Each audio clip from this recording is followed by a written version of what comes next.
निवडणूक आयोगाचा हा निर्णय धक्कादायक आहे। या निकालाला आम्ही सर्वोच्च न्यायालयामध्ये आव्हान देणार असल्याची प्रतिक्रिया शरद पवार गटाचे प्रदेशाध्यक्ष जयंत पाटील यांनी दिली आहे।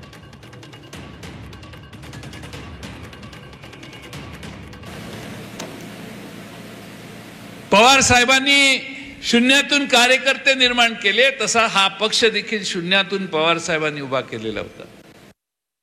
त्याची फळं चाकणारे अनेक जण आहेत।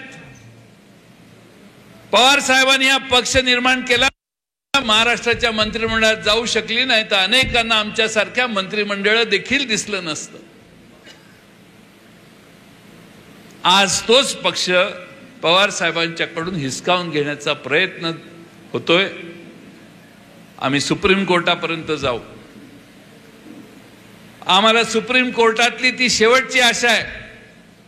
या देशाचा न्याय असेल तर सुप्रीम कोर्टामध्ये शरद पवार साहेबांच्या विरोधात झालेला हा जो निर्णय आहे त्याला सुप्रीम कोर्ट लवकरात लवकर स्टे देईल, स्थगिती देईल अशी आमची आजही भाबडी अपेक्षा आहे।